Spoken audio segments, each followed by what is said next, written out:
Welcome to a new sit and chat video. This video will have two parts. I will be doing the first part alone, for Zay is working out of state, but I am more than happy to document this journey, this testimony while we are in the midst of it, so that all of the feelings, all of the details, even though this is just the first video and we don't know what the second video is going to look like, I want to make sure that it inspires somebody out there to get a little closer to him or a lot closer to him, and to just believe that faith is real. It's real. It's something you have to exercise like a muscle, which means you got to go through some stuff. And I will leave a Psalms or a verse or script at the bottom in the description to definitely help keep you inspired to remember that even the righteous has to be afflicted in order for us to learn and to grow. And growth is important in this walk. As many of you all know, we had some frame damage. The video for the first one I will link below, and that's something that you can definitely watch later, so that it can kind of help you put all the pieces together to what's going on here with Butler's Unboxed. We had a little frame damage, and Xavier had to take the RV apart in the front, just the under part where the fifth wheel part is, and he had to weld the metal together in the space that we thought that the frame was actually cracked. In the video, you will see that there was a crack, and we thought that we fixed it. We thought it was done. We thought that was behind us. But obviously, with another testimony video about the framework of this RV, we are far from done. So a lot of you that follow us know we did a fall haul, and we went from here in Tennessee, we went up through Missouri, and then we hit Nebraska, and then we had a fantastic time at, of course, Omaha was amazing, and then we had a fantastic time in Colorado, and then we ended it with Sukkot, the Feast of Tabernacles in Texas, which was absolutely amazing, and you guys can definitely watch that video once you get done with this one as well.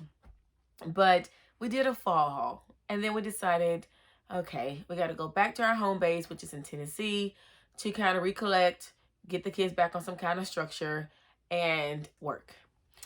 So once my husband saw that, and like I said, I would add pictures. Matter of fact, here go a picture right here. Once we saw that the paint line from the front end was actually on the hitch, we know that it was resting there, and that's not good.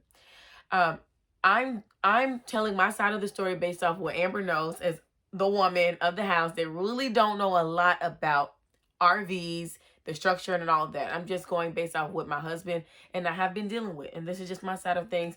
And Xavier would definitely a part two smooth everything out, but I want to make sure in the midst of it, I record this for all of us to look back on and to continue to be inspired by Abiyah and his promises to us if we follow his law, statutes, and commandments.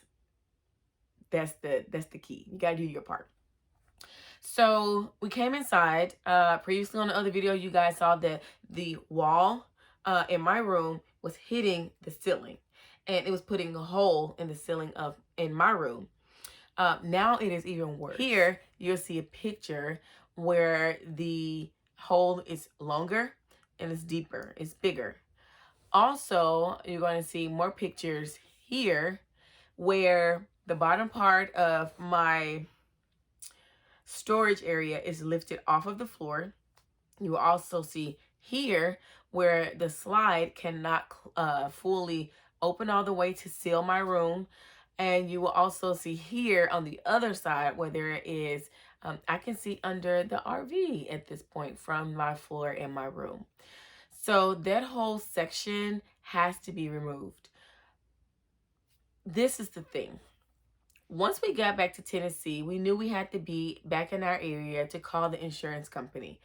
I hope this is the part where it needs to be educational first, and then we'll get to the inspirational part. We called our insurance. I will not name the insurance company because that's not the point. And we thought that they would fix it. We thought we've been paying this insurance all these years. We have full-time coverage RV insurance. We have a problem with our home. We don't have anywhere else to go. We have this problem with our home. They would fix it. And it's something that will cost thousands of dollars. if we personally put this in the shop and pay for it ourselves. Of course, something that a lot of people don't have, such as us. So that's what we all think insurance is for. Come to find out, three things actually. The first thing is um, they're not going to cover it. They're not going to cover it at all. They did send out a inspector, and he has labeled it as not towable, meaning even they cannot send a tow truck to haul us to our next location or even to a shop. Where does that leave you if the insurance company cannot even tow you? That's their job. On top of that, if they were to send another inspector out to see if it's actually frame damage or something totally different, two parts to that. First part is they said that they're also not going to cover it because it was not in a collision. Learn from this. If your vehicle was not in some type of weather, like damage, disaster, or even in a car wreck or incident or some type of collision, they will not cover it. And even if it was, then okay, yeah, they'll cover it. But being that it wasn't, they're not going to cover it. And also, they said they do not cover framework anyway if it wasn't in a accident. It has to be in some type of collision. So with that being said, the RV is not going to be covered by the insurance. I hope you guys learned from that. If your rig is not an accident, they're not going to cover it. That's the educational part. This is the part where Abia is showing us, I don't want you to do nothing. I want you to follow my guidance, follow my signs, and do and obey. And Shema, right? So once we learned that they're not going to pick us up, they're not going to take it anywhere, they're not going to cover anything, they're not going to pay for it at all, then we were like, whoa, what to do now, right? On top of that, if they did cover it, I want you guys to remember, being that you're a full-time RV and this is your home and you don't have a brick and mortar to go to, you also need to remember, if your RV goes into a shop, you have to find somewhere else for your family to stay. So either that's inconvenienced because you may have to go and live with a family member, or you have to pay for an Airbnb or a hotel. Either way, it's inconvenience because it's expensive and you don't know how long it's going to take to get your rig done. Even with the insurance company, they had us to call around in our area for RV shops to see how long it would take for us to get fixed, because they just want to check everything. One place said they cannot get to us until March. It's October. This is our home. Another place said they can't even fix us for an entire year. They're booked up. So even if the insurance company was able to cover us, it still would have been a wait. Now, let's stop there real quick. On one hand, it seems like, bummer, they can't cover us. We thought they would at least total it out since it's not towable, and we can get something else, cash, a used RV, but something else to keep us going. Or they would fix how long it would have taken to get our home fixed. So RBI right there blessed us, honestly, because if we would have went that route, we would have been outside of our home for way too long, and it would have definitely stopped the journey. Let's continue. So on top of that, so now the insurance is out of the picture. So where do we go? So we're currently at a RV park, and they only say you can stay 14 days. That is normal for state parks, city park, national parks, or whatever. It's not a private campground. 14 days is the max. The only way you can stay longer is if it's for work, and you have to have proof that you're here for work. It's something my husband can prove, that he has brought us here so that he can work. Even though he's out of state, it's still our best option financially to be at this campground. So even though he proved it, that's something that they have approved. They still cannot extend us because there are hunters that have booked their spots from now all the way into the end of December because it's hunting season. So even if they say that we can stay, we cannot. We have to leave Friday. Today is Wednesday. So we have 2 days to leave. Now, tell me, what do you think the problem is with that? Being that I can't hear you guys talking, I'm going to answer it. The problem with that is our RV is now deemed not towable, but we have to leave. So we were thinking of going, and I'm being very transparent, we were thinking of going 33 miles and just saying our prayers and moving it because we cannot stay 33 miles over the bridge to Kentucky so that I can be close to my mom and she can help me out while my honey is still out of state working in a whole nother state. And she can still help me with the children. It's a place I'm familiar with. I know the library, the parks. I know people there. It'll be like home. But when the head of your household say no, and my husband said we cannot move it, then we just cannot take it that far, right? So we're not taking the home to Kentucky now. All right. So here is where the Most High says, ain't nothing you can do. I got this. And you have to let him do his thing. So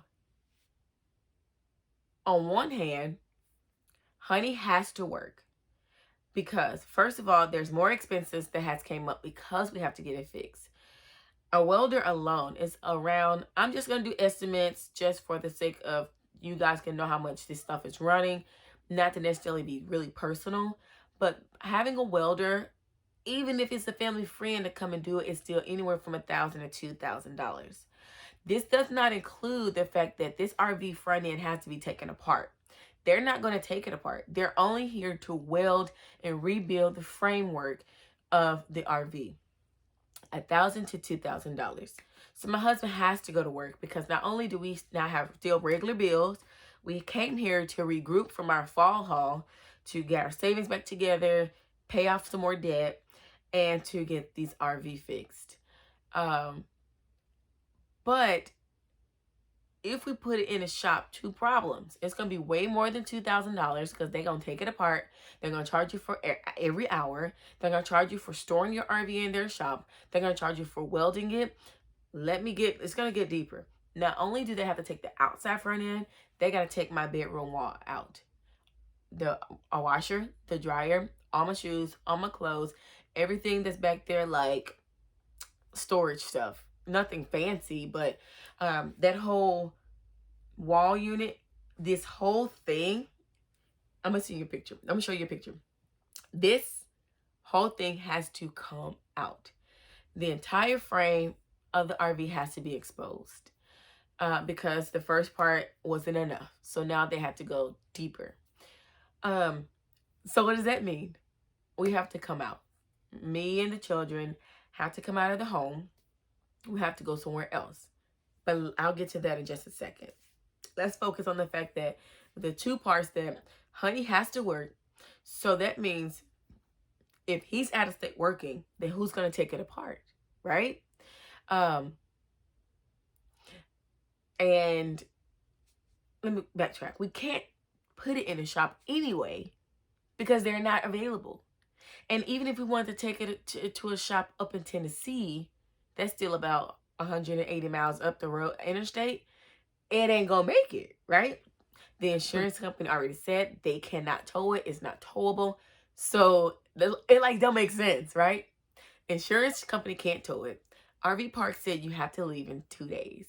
And then you try to find another RV park to go to, but you can't get the RV there because it's 33 miles away. If we were to move it to a closer RV park that's maybe only 18 miles down the road, you still only have 14 days. Can't put it in a shop because it's way too expensive because the insurance is not covering you. On top of that, if you even put it in a shop, you still got to find somewhere else for your family to live because this is your home. And if you still put it in a shop, it's going to take months before they fix you. So the shop is out of the picture. So with honey having to work, He's out of state, but he has to take it apart and everything. Then how would he go to work if it's going to take some time? And this is just at this point, this is the first part of, I'm fresh. This whole testimony is we're in the midst of it as I speak. So where it may not take as long, I don't know what it's going to take, right? But if the shops can't get to it, I mean, how long is this thing really supposed to go? Okay, so say honey didn't go to work, right? Stayed here to get the home back intact because we need to get back in our house. It is important to have the structure, the stability, the consistency for children that are homeschooled. For me as a mom that needs my space to teach my children as I teach them, to move the way I move, to read the way I read, to pray the way I pray, to worship the way I worship, and all my stuff is here. You're going to definitely learn that once you full-time RV living, honestly, packing a bag is harder than just taking your house, like for sure. So, honestly, it just seems like the Most High got our hands tied. You know, if honey goes to work, then he can't take it apart because he's not here to take it apart to prep it when we do find somebody to weld this thing. And then, either way, me and the children have to leave. So, like I said, I'm just keeping you guys informed. We are in the midst of it. And it's Wednesday. I have to, tomorrow's Thursday, get us a bag packed. We have to be off this spot by, she said, before 11 a.m. Friday. So, yeah, that's where we are. So I'm just wanting to share this with you guys to keep you, to bring you along with us. Because it just don't make sense. It's like 1 + 1 = a negative 24. So at that point, it's not for us as the little beings that Abiyah made us to figure something like that out. To be honest with you, it's nothing for me to figure out because it don't make sense. So it's like, after so many testimonies and so many trials, when you are working on your faith move, your faith muscle, after a while, it comes to a point where you're like, okay, I've been here before. I should be still.